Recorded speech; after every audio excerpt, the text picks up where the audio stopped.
آج کل ایک اور منجن چلنا شروع ہو گیا ہے کہ سنت مؤکدہ کچھ بھی نہیں ہوتا، یا تو فرض ہے یا نوافل ہیں.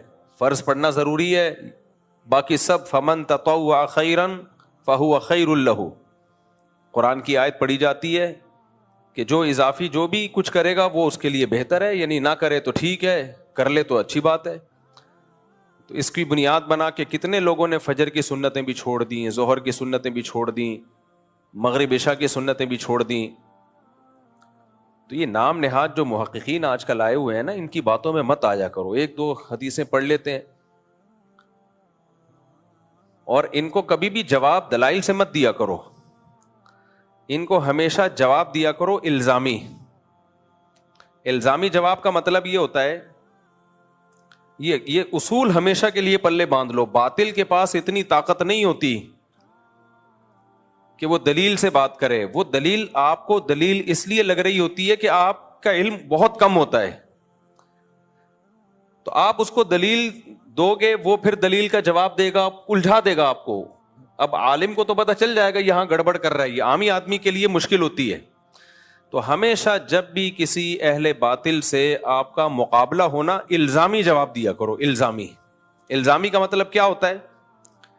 الزامی کا مطلب یہ ہوتا ہے کہ اگر آپ کا یہ اصول ٹھیک مان لیتے ہیں ہم، تو پھر آپ خود اس اصول کو کئی جگہ پہ کیوں توڑ رہے ہو؟ آپ بھی تو اس اصول کو خود کئی جگہ پہ توڑتے ہو. تو یہ لوگ جو کہتے ہیں نا سنت موقع، لوگ ویسے ہی نماز نہیں پڑھ رہے آج کل، پڑھتے ہیں تو اتنی لنگڑی لولی نمازیں کہ سنت موقع ہی ختم کر دیں. تو جو بھی آپ سے کہا کرے نا سنت موقدہ نہیں ہوتی، تو اس سے کہیں کہ اچھا ٹھیک ہے، پھر ہم پھر نماز ایسے شروع کریں گے، اللہ اکبر کہہ کے نیت باندھی، ثنا پڑھنے کی ضرورت نہیں ہے کیونکہ سبحانک اللہم یہ لازم نہیں ہے. ڈائریکٹ سورہ فاتحہ پڑھو، اس سے پہلے اعوذ باللہ بسم اللہ بھی پڑھنے کی ضرورت، بلکہ ہم وضو سے شروع کرتے ہیں. وضو میں صرف 4 فرض ہیں، قلی کرنے کی بھی ضرورت نہیں ہے، ناک میں پانی ڈالنے کی بھی ضرورت نہیں ہے، نفل ہے، جو ڈال لے ٹھیک ہے، نہیں ڈالے ساری زندگی نہ ناک میں پانی ڈالے. اور 1 دفعہ چہرہ دھونا فرض ہے، 3 دفعہ فرض نہیں ہے، ایک ہی دفعہ دھوئے. کیا ضرورت ہے 3 دفعہ دھونے کی؟ آپ کہہ سکتے ہیں کہ دھو لے تو ثواب ہی ملے گا نا، اس لیے ہم ترغیب دیتے ہیں کہ دھو لے.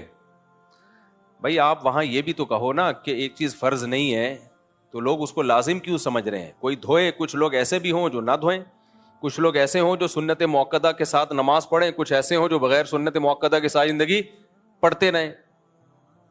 تو جو چیز لازم نہیں ہے اس کی تاکید کیوں کر رہے ہو آپ؟ تو ایسا ہونا چاہیے کہ 1 دفعہ چہرہ دھوئیں اور 1 دفعہ بازو دھوئیں، بس اتنا کہ ہاتھ گیلے ہو جائیں. 3 دفعہ کے تکلف کی ضرورت نہیں ہے. اور پھر جب نماز پڑھیں تو سورہ فاتحہ سے ڈائریکٹ شروع کر دیں، اعوذ باللہ بسم اللہ پڑھنے کی، ثنا پڑھنے کی ضرورت نہیں ہے. پھر جب رکوع میں جائیں تو بہت سے فقہا کے نزدیک رکوع کی تسبیحات لازمی نہیں ہے، سنت ہے، سنت موقدہ ہے، تو اس کی بھی ضرورت نہیں ہے. ٹھک سے رکوع کیا اور ایسے کر کے ٹھک سے کھڑے ہو گئے. کیا خیال ہے بھائی؟ کوئی ضروری تھوڑی ہے. آپ کسی بھی مفتی سے پوچھیں کہ کسی سے رکوع کی تسبیحات اگر رہ جائیں تو کیا نماز ہو جائے گی؟ وہ کہے گا ہاں ہو جائے گی، کیونکہ واجب نہیں ہے. اور اگر کسی کے نزدیک واجب ہے تو 3 دفعہ واجب نہیں ہے، 1 دفعہ واجب ہے. تو 3 دفعہ بالکل نہ پڑھیں، 1 دفعہ پڑھ لیں اور ہمیشہ یہی معمول بنائیں. پھر سجدے میں جائیں تو 1 تسبیح پڑھ لیں اور وہ بھی نہ پڑھیں تو بھی کوئی ضروری نہیں ہے. اس طریقے سے 4 رکعتیں پڑھیں اور آخری رکعت میں اتحیات کے بعد درود شریف پڑھنا لازم نہیں ہے، کسی کے نزدیک بھی واجب نہیں ہے، سنت ہے، تو وہ بھی نہ پڑھیں. ہمیشہ اتحیات کے بعد سلام پھر لیں. اور ہاتھ باندھنے کی بھی ضرورت نہیں ہے، ویسے ہاتھ کھول کے نماز پڑھ لیں. تو جب شریعت کے ہر حکم میں، یہ تو صرف ایک حکم ہے نا، افطار روزہ جب آپ رکھتے ہیں تو افطار میں جلدی کرنا کیا واجب ہے؟ اگر کوئی جلدی افطار نہیں کرے گا تو کسی سے سنا گناہ گار ہوگا. میری طرف توجہ، کوئی گناہ نہیں ہے بھائی. بہتر ہے جلدی کر لیں افطار، تو نہ کریں، 1 گھنٹے بعد افطار کر لیا کریں.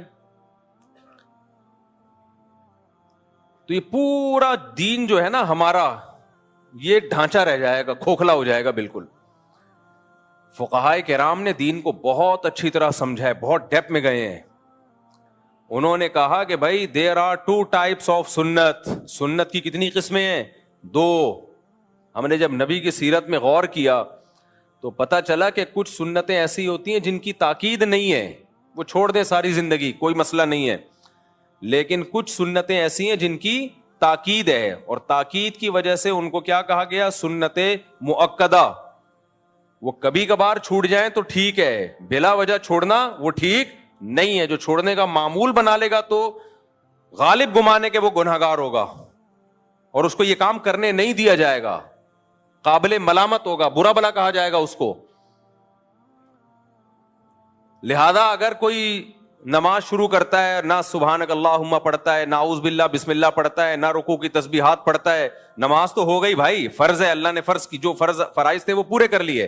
قضا اب اس کی قضا لازم نہیں ہے, فرض ادا ہو گیا. کیا اس پر ہم یہ آیت پڑھ لیں گے فمن تطوع خیرا فہو خیر لہ؟ جو اضافی کرنا چاہے ثنا بھی پڑھ لے اور درود شریف بھی پڑھ لے وہ بہتر ہے, نہ پڑھے تو کوئی حرج نہیں. نہ نماز کیا کہلائے گی؟ ناقص. تو جیسے نماز کے اندر 2 طرح کی سنتیں ہیں, کچھ سنت مؤکدہ اور غیر مؤکدہ, اسی طرح نماز کے باہر کی بھی کچھ سنتیں ہیں, کچھ سنت مؤکدہ اور کچھ سنت غیر مؤکدہ. نبی نے کبھی بھی فجر کی نماز سے پہلے 2 سنتیں ضائع نہیں کی ہیں, اور یہ نماز میں شامل ہیں, فرائض کی تکمیلات کے لیے. اس کی سب سے بڑی دلیل یہ ہے کہ ہمیں کچھ سنتیں ایسی ملتی ہیں جو فرائض کے توابع میں سے نہیں ہیں, فرائض کے تابع نہیں ہیں. جیسے اشراق کی نماز, کسی نے فجر نہ بھی پڑھی ہو تو اشراق پڑھے گا, ہو جائے گی.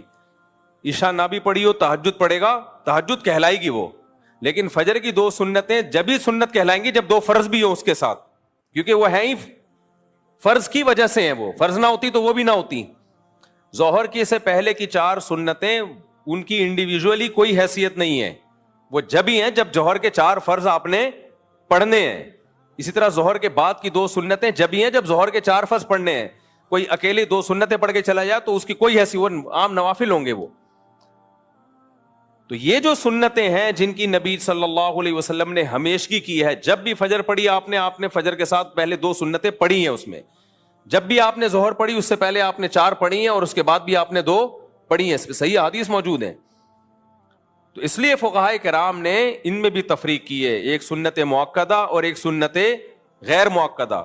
تو اب آپ نے ایک فتویٰ جاری کر دیا کہ فرائض پڑھ لو بس کافی ہے, اس کے ساتھ سنت کی کوئی ضرورت نہیں ہے. تو یہ اس کی دلیل ہے کہ آپ کو سنت مؤکدہ اور غیر مؤکدہ کا فرق معلوم نہیں ہے. اور میں آسان مثال دیتا ہوں, بہت سے علماء کے نزدیک قربانی واجب نہیں ہے, لیکن وہ کہتے ہیں سنت مؤکدہ ہے, یعنی چھوڑنا ٹھیک نہیں ہے صاحب استطاعت پر, کیونکہ اتنی اس پہ وعید ہے. آپ نے انکار کر دیا, سنت مؤکدہ کوئی چیز ہی نہیں ہے, تو جب انکار کر دیا تو وہ تو بہت سارے دین کے حکام غائب ہو جائیں گے. دوسرا ایک اور مسئلہ, ابھی ایک نیا مسئلہ, کیونکہ فوراً جب فتنہ ہوتا ہے نا اسی وقت اس کے خلاف بولنا شروع کر دو تو دب جاتا ہے. نیا مسئلہ بھی آج کل کھڑا ہو گیا ہے. بعض اسکالرز نے یہ کہنا شروع کر دیا کہ والدین کی اطاعت کا قرآن میں کہیں بھی حکم نہیں ہے. والدین کے ساتھ حسن سلوک کا تو حکم ہے, ان کی اطاعت کا حکم نہیں ہے. کمنٹس میں نیچے ماشاءاللہ ویل ڈن, یہ ہیں صحیح محقق, یہ ہیں صحیح اسکالر, یہ ہوتے ہیں کہ بھائی والدین کے ساتھ اچھے سلوک کا تو حکم ہے, اطاعت کا حکم نہیں ہے. اتنی شدید وعید ہے نا. نبی سے جب پوچھا گیا نا اکبر الکبائر, کبیرہ کے بھی بڑے گناہوں میں کون سا بڑا گناہ ہے, تو اس میں آپ نے عقوق الوالدین, عقوق نافرمانی کو کہتے ہیں, والدین کی نافرمانی. یہ لوگ چاہ رہے ہیں کہ قرآن و سنت کا لیبل لگا کے ہمیں انگریز بنا دیں, گورا بنا دیں, نہ باپ کا پتہ نہ, ورنہ اچھا سلوک تو انگریز بھی اپنے ماں باپ کے ساتھ کرتا ہے. وہ کون سا کوئی جوتے مارتا ہے ان کو؟ ان کے اچھا سلوک یہی ہے کہ بڑھاپے میں اولڈ ہاؤس میں جمع کرا دو, یہ اچھا سلوک ہے. وہ کہتے کیئر زیادہ ہوتی ہے. ہمیں اجازت نہیں ہے, تو ماں باپ کی اطاعت کرنا بھی لازم ہے. ہاں یہ ضرور ہے کہ اس اطاعت کی ایک حدود ہے. سب سے بڑی حدود یہ شریعت کے خلاف حکم ماننا لازم نہیں ہے. کوئی ایسا حکم جس میں کسی پہ ظلم ہو رہا ہو, جیسے ماں کے کہنے پہ بیوی پہ ظلم کرنا شروع کر دینا, یہ جائز نہیں ہے.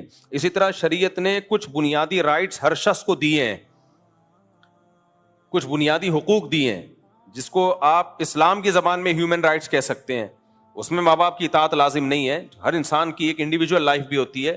مثال کے طور پر آپ کو ڈاکٹر بننے کا شوق ہے, ابا کہہ رہے ہیں نہیں تو تاجر بنے گا, زبردستی کا تاجر بنا رہے ہیں آپ کو, تو آپ پر اطاعت لازم نہیں ہے. بھائی میں میڈیکل سائنس میں مجھے دلچسپی ہے, ابا کہہ رہے ہیں کہ تو تاجر بنے گا, آپ کو ڈاکٹر بننے کا شوق ہے, تو اس میں زبردستی والدین نہیں کر سکتے. اسی طرح نکاح کا مسئلہ بار بار بیان کرتا رہتا ہوں, آپ اپنے خرچے پہ نکاح کرنا چاہ رہے ہو, والدین کو روکنے کا حق نہیں ہے, کیونکہ یہ انسان کے بنیادی حقوق ہیں. آپ سفر کرنا چاہتے ہو, والدین زبردستی روک رہے ہیں آپ کو, جبکہ ان کو کوئی نقصان بھی نہیں ہے آپ کے سفر کرنے سے. تو ٹریولنگ یہ ہر ایک کا بنیادی حق ہے, اس ٹریولنگ میں اگر آپ کو کوئی فائدہ ہے, یا ایسا حکم دے رہے ہیں جس میں ان کا کوئی نقصان نہیں ہے, پھر بھی آپ پہ بلا وجہ کے ایک حکم مسلط کر رہے ہیں. بعض ہوتے ہیں بس چڑچڑے طبیعت ہو جاتی ہے ان